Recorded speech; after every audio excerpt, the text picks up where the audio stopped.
Well, actually, Alireza scored less, but Alireza is another interesting figure in the tournament. Let's talk about Alireza, yeah, and his tournament. Um, he started off well with a draw against Pragnananda. After that, lost against Jan with the black pieces. Complete roller coaster of a game. He actually played a very decent opening. I think he was even better at one point, but wasn't able to hold on to the complications and lost that game. Quite an interesting dynamic between these two players because Jan has beaten him in two previous games in the candidates.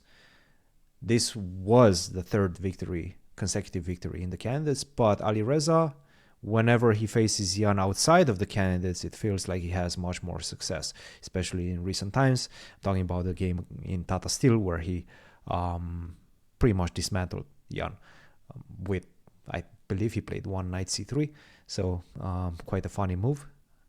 Definitely an interesting dynamic between these two players. But after that, being on -1, that crucial game against Hikaru where he lost in round 5 threw him to -2. It felt like he was on tilt at that point. Lost against Vidit -3, but then suddenly he beats Gukesh. You catch up at that point and kind of give us a rundown of what happened with Alireza's tournament. Well, yeah, so Alireza is an interesting. I mean, the thing is, like, he's obviously very brilliant, and Magnus, for example, says that he's the most brilliant among all the players and the most talented, which, I have a slight like issue with this word talent in general because I don't know what it means. mean, like talent is a word we use for like promising players to predict where they'll go, but we don't really use it for established players, or like we shouldn't, right? Because you're either strong, you either win or you don't win. I Yeah. mean, we nobody says like Magnus is talented. It goes No, without saying he's that's talented. it. He's Yeah. We just say he's strong, right? He's the strongest. Yeah. We don't say he's talented. Um, with Alireza, I guess the point is that like he's not reached his potential. This is what Magnus is kind of aiming at. Like he has brilliance. He has a ceiling which is higher than others, which I don't know. I I kind of disagree with it. Like clearly Magnus has the highest ceiling. We just like look at ratings, right? Yeah. And and I've had the second highest ceiling Yeah. just by ratings. Yeah. So is Alireza's ceiling to hit like 2880 like Magnus? Can he do this? Um, I don't feel it.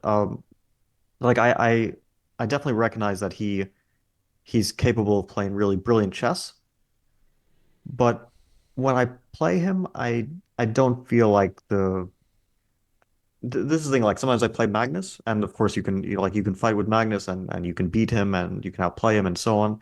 But there are times when I played Magnus and I don't feel like I do anything wrong, and he just wins. And I can point to some games in the past. It doesn't happen all the time, of course. Usually to lose, you make a mistake. But there have been games where I play Magnus and I just feel like there's kind of an unstoppable sort of I didn't really do anything wrong and I just lost. I've certainly never I felt it sometimes with Levon to some extent. Sometimes Hikaru has these moments where he basically just plays perfectly. Now it might be a stylistic thing with Alireza, but I've never felt this. I've lost one game to him, and it felt more or less uh, like I was the one losing, not that he was the one destroying Mm-hmm, me. mm-hmm, mm-hmm, mm-hmm. So it's a it's not really meant as a criticism, but I don't feel like the tremendous strength um that he's like going to dominate the chess world, for example. Well, Not that he's going to be like the next Gary Kasparov. And as of right now, as things present themselves right now, obviously not. But let's not forget he's also just 20 years of age. no, Plenty of yeah, experience for 20 years of I age. This is his second candidates. no, I think that he will like achieve a huge amount in his career, and he has a long way to go, and there's a lot for him to do. Uh, it's not that. It's just that this is just my personal feeling. It could also be proven to be wrong, because Magnus did say like I don't know if it was sort of in jest, but he was like that he'll be one of the greatest players in chess history. it's definitely possible.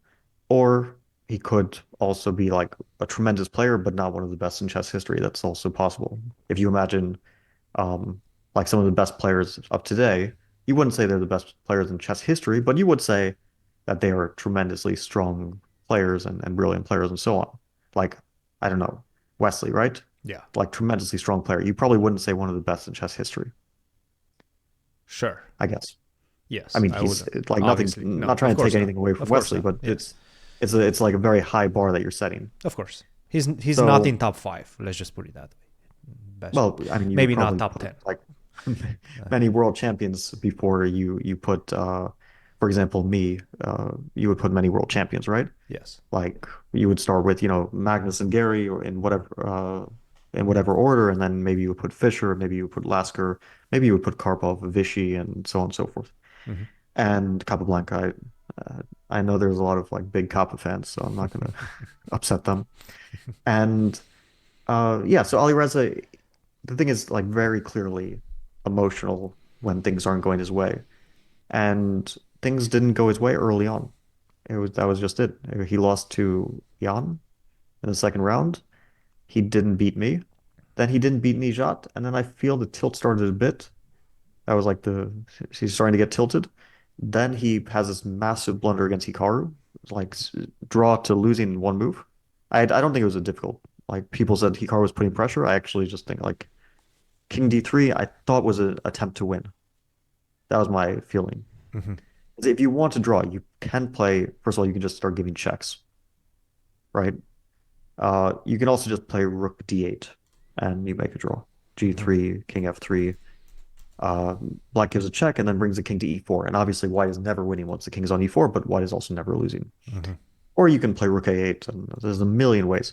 So King D3 is like, I think he was thinking, how do I win this? How do I get winning chances? And then he just played King D3, thinking like, oh, maybe Black will play, I don't know, H5. He played this And with then 1 second. yeah, but it was not like panic. It wasn't panic like I'm losing. Because if you're panicking losing, you just play like rook f8 check and then you think next move. Hmm. Because you have increment at this point, right? Right. 30 seconds after that. King g5, for example, you can even give another check. It's not good, but you can. But now you can take on d3, right? You can reconsider your options. But taking on d3, missing g3, rook g8, g2, it's like this is actually, I don't know, pretty basic tactics, right? Right. Like g3, g2. So, Yeah. okay. And after that, the tilt was like unstoppable. I mean, his next game against Vidit was, I, this is like terrible. You're on move 10, you're just lost to black, like +5. I mean, like, what is this? Uh, Queen F2. I mean, you can't play the Sicilian where your queen goes to F2 and your king is still on E8 and you haven't developed anything. It's without calculation, you can probably guess that this is not good for a variety of reasons, right? Yeah. So Vidit punished that. Excellent game from Vidit, but yeah, that was pretty silly and pretty tilted from Alireza. And then suddenly he like has this massively important win. Uh, and I thought he was going to lose that game too during the game. I was like, okay, what was the moment uh This was after the Queen B4 London CD5? against Yeah, Gukesh. move 27. I was thinking, okay, ED5 and somehow Gukesh will win this. He is up material. I wasn't 100% sure, but Alireza had 3 minutes. Right. 3 minutes for 13 moves, you're down 2 pawns. Okay, maybe you draw it. But considering the form that Alireza was in at that moment, I was thinking, yeah, it's just Gukesh wins By again and goes default, to like more or some less. stratospheric score. Yeah. I think he would And have went to what, +4 at that point if he wins yeah, against plus wait, Alireza. no, +3 at that point, +3. Hmm. And then I go to the press room, or no, I didn't even go to the press room at that point. I think already I had just finished my game. Bishop E3 occurs on the board, and suddenly I see, oh, Bishop C5 is met with Queen B3. Why does keeping the piece? It's actually a piece. I mean, I don't know what's happening in the position, but white is up a piece. And then by the time I had finished like my press duties, the game was over. Yeah. And so this was like, I don't know, It some finished so random, fast. Yeah. yeah, it didn't end up like influencing the tournament. Obviously, uh, Gukesh did win the tournament, but Alireza was like starting to play a very important role from that moment forward because he he played a good game against Prague. He didn't lose. Prague was still in the fight for the leaders. Then he almost beat Jan, like very close to winning. Mm-hmm. Uh, and then the tilt started again. Return. But the tilt was now connected with this whole like shoe. Oh yeah, let's talk about that. The shoegate. Shoegate. So Abbasov during the game against you complains to the arbiter that Alireza is stepping too loudly. Was he stepping too loudly?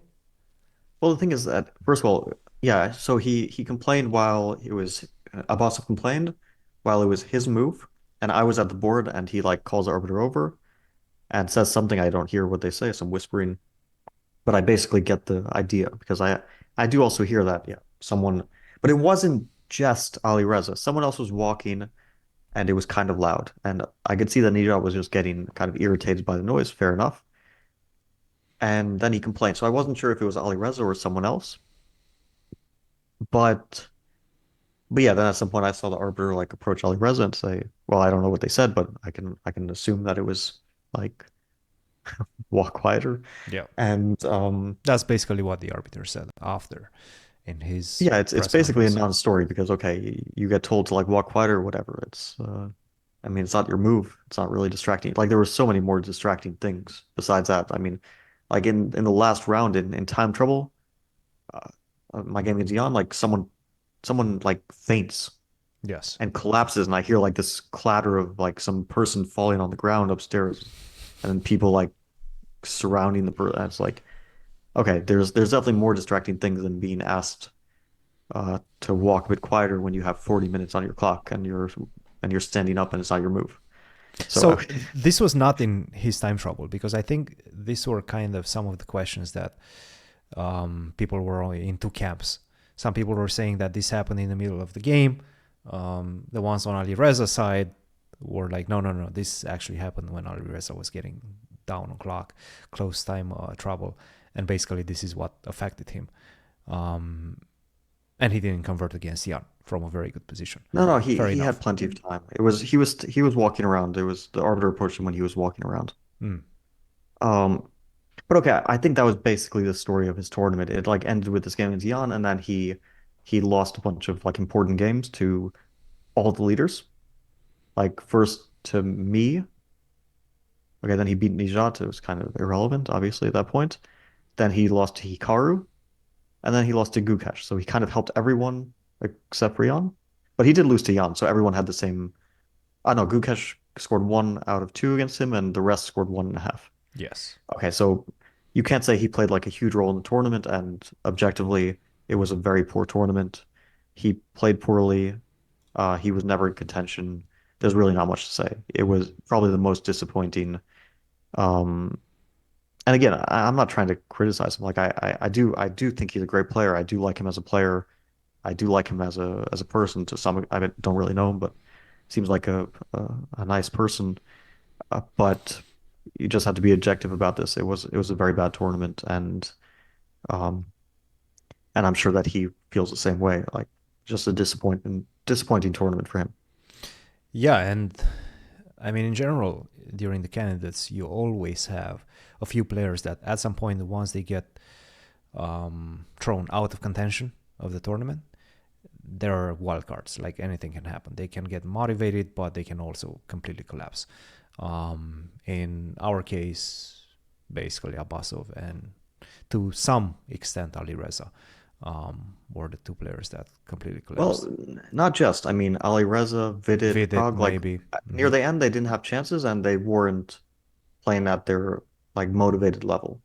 And I think this is a fundamental issue. It's not like the candidates is it's a good system to determine like a really great player, but there is a lot of influence in terms of like when you get certain players. And I can say that I, for example, had quite a bit of luck near the end in terms of getting guys at the right moment, but early on in the tournament, okay, probably getting guys at the wrong moment because early on I got like no chances, and at the end suddenly the dam opened, and I got like Vidit at the right moment, and I got Alirez at the right moment, and I got Prague at the right moment, and so on. But I feel like Uh, that's the case for every candidate, right? Like the second part of the Yeah, candidates is always more bloody than the first one.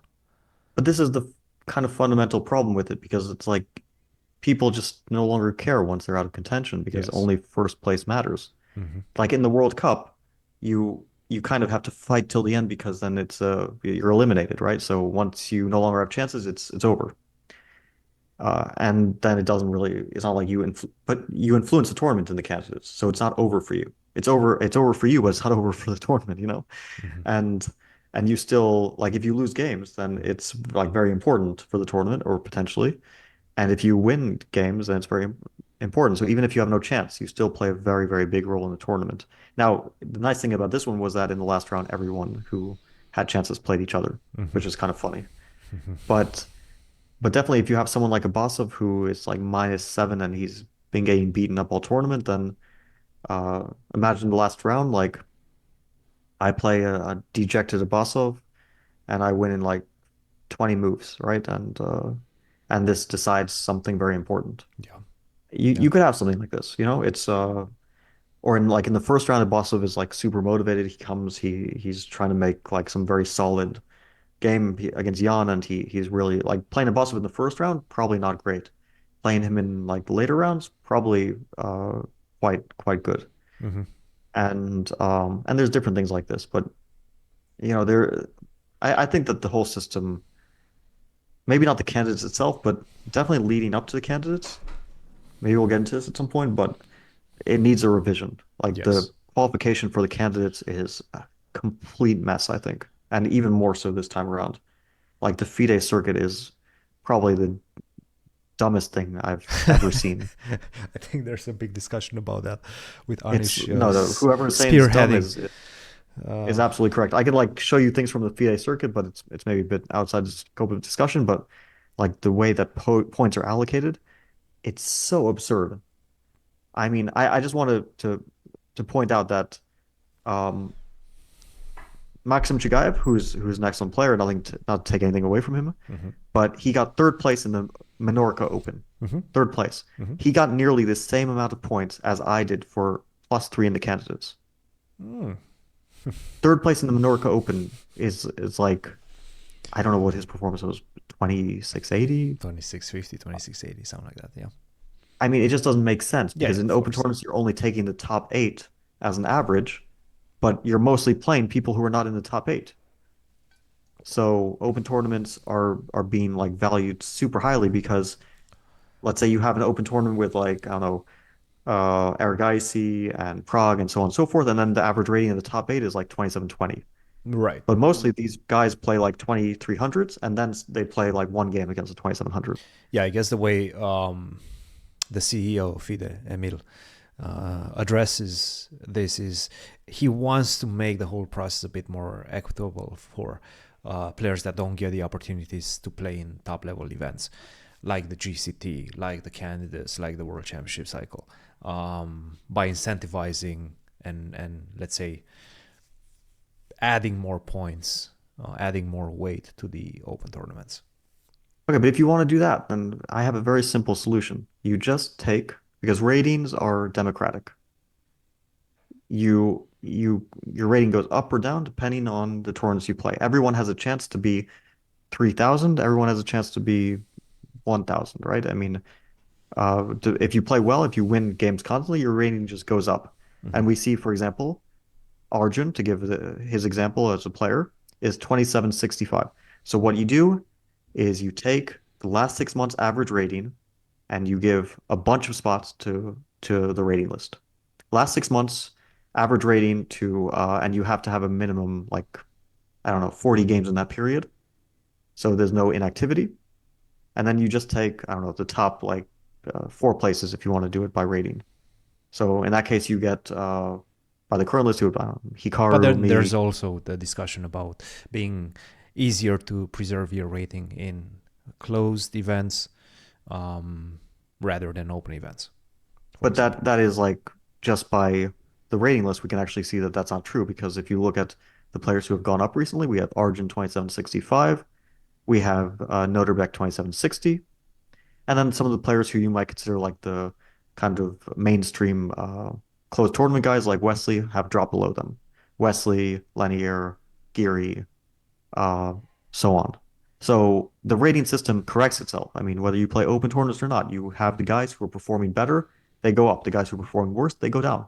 It actually, I think, doesn't matter which tournaments you play because a guy like Arjun, like let's see his tournaments that he played.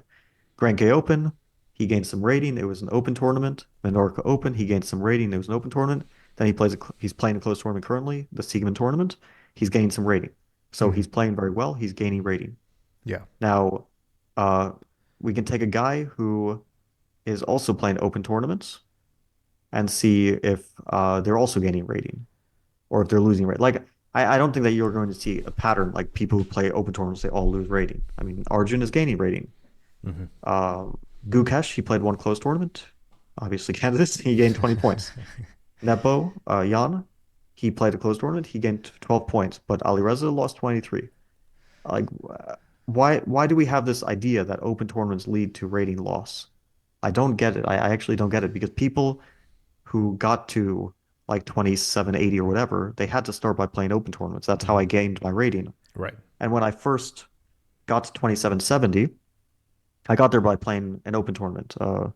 I was playing two back to back, three back to back. Sorry, there in 2012 there was Vikings. That's a closed tournament, but then I also played the Aeroflot Open and I played Reykjavik. I gained rating in both those tournaments, and I became 2770. And then I got criticized for playing open tournaments because I Hmm. was beating up on weaker players. Hmm. So again, first of all, this discourse makes no sense. It's illogical. It's usually inconsistent. People don't even know what they're arguing, and it's not borne out by like actual real life data that we have. Yeah. Yeah. Yeah. Still, I would like to see Anish in an open tournament. I would like to see Anish fighting. But we do sometimes see that. Like Anish played the Grand Swiss and he got +3 and he gained a bit of But rating. Grand Swiss is And he, is a special type of event, right? why? I don't know. I don't consider that a pure It's an open open tournament. tournament. You're playing a mix of different players. Like, what are you trying to get from an open that But you it's only play but it's 2300s? open only for players over 2600. But Like Ferrugia it's played open tournaments and he got criticized. He played open tournaments with like 2300s, 2400s, 2500s. He got criticized. So what exactly are people like looking yes, for? that's true. That's true. It's like if you Uh, play with weaker players and you go 7-0 against them, then you get criticized. If you play open tournaments with all like 26, 2700 guys, then it's not real. Then it's not like a real open tournament. And if you play closed tournaments, then you get criticized. yeah, What I different actually see different is tiers of open tournaments. yeah, but to me, it looks like I just look at the list of players. And okay, Gukesh is leading. Very well deserved. Hmm. Second place in Tata Steel. By the way, his second place in Tata Steel, plus It four, wait, gave him 14 does it points. matter or it doesn't? Like if he loses the world championship, Oh hypothetically. yeah, it does matter. Then he needs to So the qualify. challenger doesn't get the candidate spot anymore. Challenger doesn't get it, so this is actually relevant if he loses the match, Right. or if Ding loses the match, then he would have to try this way. Hmm. So, but look, Gukesh scored +4 in Tata Steel. He got second place because he lost the playoff. He got 14.22 points. Now, let's look at some other players. Uh, Mendonca, he won the Tata Steel Challengers, so his performance was much lower than Gukesh's because Gukesh got Yes. +4 in the Hmm. Masters. Hmm. Mendonca got in the Challengers. He got more points for the Challengers than the Masters. Yeah. Yeah. Yeah. Other players, Alexienko, he got second place in the Menorca Open. He got more points. Well, basically the same, but slightly more. 14.42 instead of 14.22. He got more points than Gukesh for +4 in Tata. Yeah. It's Daniel kind of crazy. Darda, Tata Steel Challengers, third place, 10 points. Very similar to second place in the Masters. It doesn't make any sense. There's no like logic behind it. I don't even understand how this happened. Like, how did they mess up so badly?